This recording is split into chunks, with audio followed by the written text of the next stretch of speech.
My name is Simon Richardson, and we're here today demonstrating our 60 GHz millimeter wave modules, which are used for fixed wireless access and mobile communications of vehicles, and many other applications of private networks and stuff like that.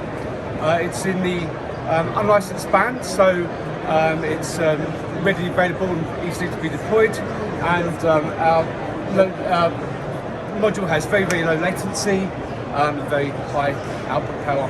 So thank you.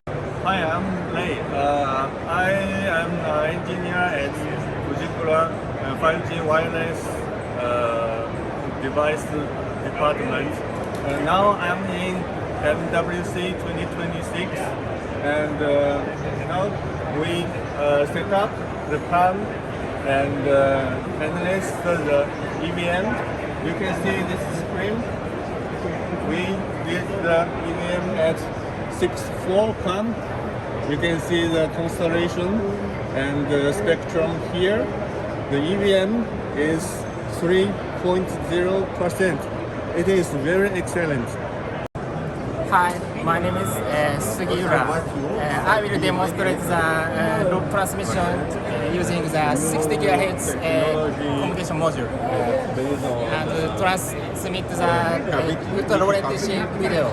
Okay, in which we're gonna